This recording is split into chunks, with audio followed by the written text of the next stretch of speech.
But the most famous, yeah. You got a dude stole your fucking name. No. Like 3 people stole my name for sure. 3 people? Yeah, 3 people. 3 rappers or 3 different drug dealers? Rappers. Let me see.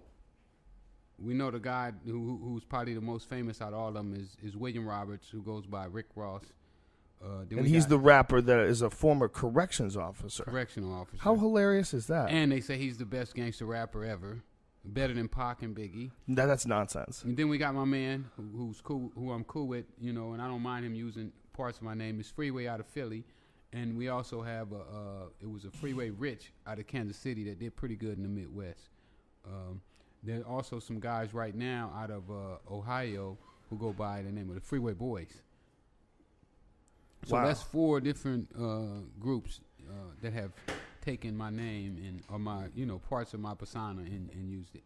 Well, one of them got very famous though. Very famous right now. Yeah. That's fascinating. And you know what's really kind of fascinating? weird. It's kind of weird too, you know, to take somebody's name and identity and claim it as your own and their background. What's hilarious? I'm gonna send Brian a link of where he talked about it. He'd come on this dude's show, and the guy asked him about it, and his reasoning response was so stupid. It's amazing the guy is successful as successful as he is, because he was like, no, that happened like 10 years ago. I got that nickname. I wasn't even about that. Like, the fucking answer is that? Yeah. That shit doesn't even mean when you know that the dude exists. I know. Okay, I'm a white stand-up comedian. I know who Freeway Ricky Ross is. You don't know, and you're a fucking corrections officer who became a rapper, and you're in that world, and you don't know who Rick Ross is, and you just happen to have his fucking name. Well, the guy. One thing I gotta get a guy is he's powerful. He done put some moves together now. That he's getting courts and everybody to do what he wants him to do. So whatever he's doing, he's damn good at it. I mean, to have the judge to rule in his favor the other day was like really, really ironic to me. I could not believe that somebody could say that if somebody steals something from you, no matter how long it is that it takes you before you catch them and can bring them to the jurisdiction's attention, how could they say that the statute of limitations had ran out? That was just so crazy to me. How do you have a statute of limitations on your name? That's what I was saying. I mean, if somebody steals something from you, I mean, and it takes you 10 years to catch them with it, and you catch them with it, it has all the makings on it that it's yours. How could you not be made to give it back? You know what I'm saying? You saying, oh, well, he had his 10 years, so now it's his. Well, what's really crazy is that it's in rap, the world of rap is supposed to be the most legitimate world ever. Like, you can't get caught with any bullshit. You can't get caught faking anything. If you get caught faking anything, people will turn on you. Yeah, it used to be like that. I mean, it used to be like that. If you bit a lyric. Yeah. If you bit somebody's rhyme or lyric and you were done. Yeah. Remember Nelly Vanelli? I mean, those guys last like... Milli Vanilli. Nelly Vanelli. Yeah. Well, those guys weren't really rappers, though. But I mean, Rick Ross. But it was still during the time of genuine, real. Yes. And now I think that the time has changed so much that it's not about real anymore. It's about... faking it, Well, it's once someone gets popular enough that they bypass the underground hardcore fans and they make it into the mainstream, and then they become a part of pop culture. Like this, every day I'm hustling. That just got into the mainstream culture. Yeah. Because the words in between that, they're not good. No. He's not a good rapper. It's that every day I'm hustling is just so good. When you hear that in a club, you're like, damn, that's good. It's just such a good hook that made him. I mean, that's where it all took off for him. Exactly. And And then you have Universal behind you pushing. Yeah. They start pushing stuff down our kids' throat, and next thing you know, they're taking it. That's fascinating. So he's got your name now. So now it's legal that he's got your name. Well, why wouldn't he use his own fucking name?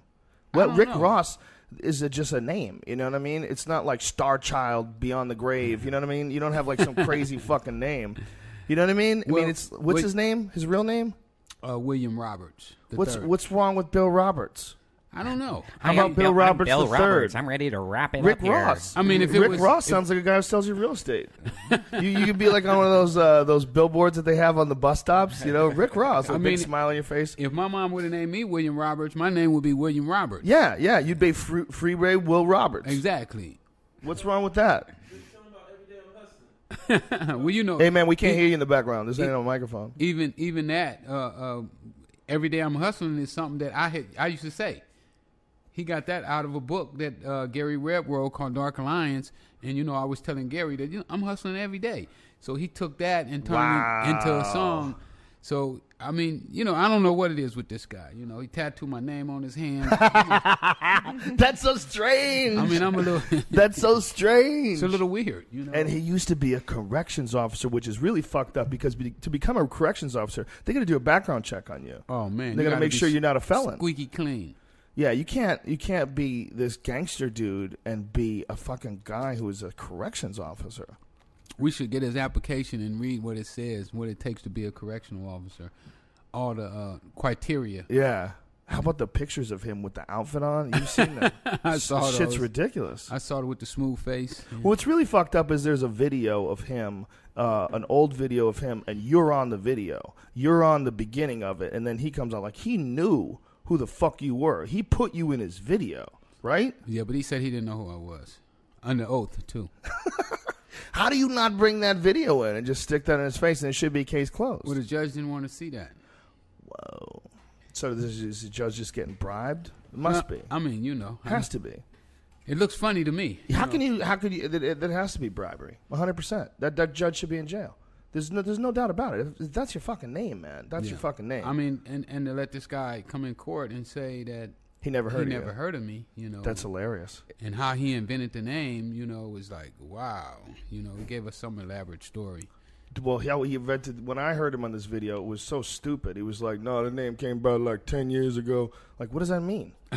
What is that? It was like a non-answer to the question, and and then he tried to like beat past it, the question, just talk about how people just like to talk a lot of shit and start a lot of shit. And I'm like, what? Yeah, he likes to bolo. He liked to bolo people, yeah. When he come in and, like, either you're going to do the interview or you ain't going to do the interview. I ain't going to talk about this, I'm going to talk about what I want to talk about. Oh, I see. So he doesn't just come in and just have a conversation with you. He comes in like with a specific set of rules. Exactly. I think most of his interviews are rehearsed and written down, the way they seem like to me, I mean, everything about this guy, is suspect. When I was in jail, somebody wrote me a letter and said, hey, his beard is fake. What? Could you imagine? You catch him backstage chick told me, gluing black cotton balls on his face. Yeah, this chick wrote me and said, oh, his beard is fake too. I mean, it's just so much stuff, you hear and people, shooting you messages and all kind of stuff like that there, man. Matter of fact, a couple weeks ago, I get a call, and it was a guy that was in jail while he was a correctional officer. You should hear the story. You should hear the story this guy had to say. What do you have to say? What did he say? Oh, man, he said this guy was one of the worst COs that you could be. He was one that... See, a CO really doesn't have power. He has to go to his boss and tell his boss on you. So he said that this guy was running around the cell sneaking, trying to hear what they talking about, and if they shooting dice, he'd run up and tell his boss, hey, they down there shooting dice, boss. Let's go get them. Really? Yeah. That's the kind of guy they're using for. And then, like, when they do raids, when they raid your cell, he would be the first one they push in, the big fat guy, because everybody be kind of scared of the big fat guy. So they would all get behind him and shove him up in the cell. So all this big blob of meat is coming at you, So he was their battering ram. Yeah. Oh, that's hilarious. Wow. It's so fucked up that guy got legitimate, that all of a sudden he's a legit rap star. Man. It's fascinating. It's fascinating how that snuck by, Well, our people just let him slide him on in there on us, and slowly he was accepted, It seems like that can't last. It seems like, rappers have a short shelf life anyway, a lot of them. I mean, there's dudes like Jay-Z and Nas that will just stick around just because they're so talented. You can't stop them. But a lot of rappers, they come for a little while, and then I got to think this is going to take wind out of his sail eventually. Well, I don't know. You know, when those people when the labels put that money behind you and you become their money cow, you know, then they have a sense of just shoving you down everybody's throat, you know, keeping you on the radio. Right. And anything people hear on the radio, you know, they believe it. Right. Once they can get money out of you, they know they can keep getting money out of you, so they just use you as a cow. They just use you as a cow. So they keep milking you and keep milking you. And it's going to be up to the people to say, you know what? We don't care how many times you shove this guy in our face. We're not buying. Yeah. You know, we know he's a correctional officer. We know he never sold drugs. We know he's a fake. And we know he stole Rick Ross's name. Yeah, he's got your name tattooed on his body. And we want him to give it back. You know what I'm saying? That's what the streets need to tell him. You know, give Rick back his fucking name. Yeah, give him back his fucking name, bitch. If it makes you feel any better, he was on a TV show and he left his hat there. And our friend Tom Segura stole his hat. And he wears it every day. Tommy.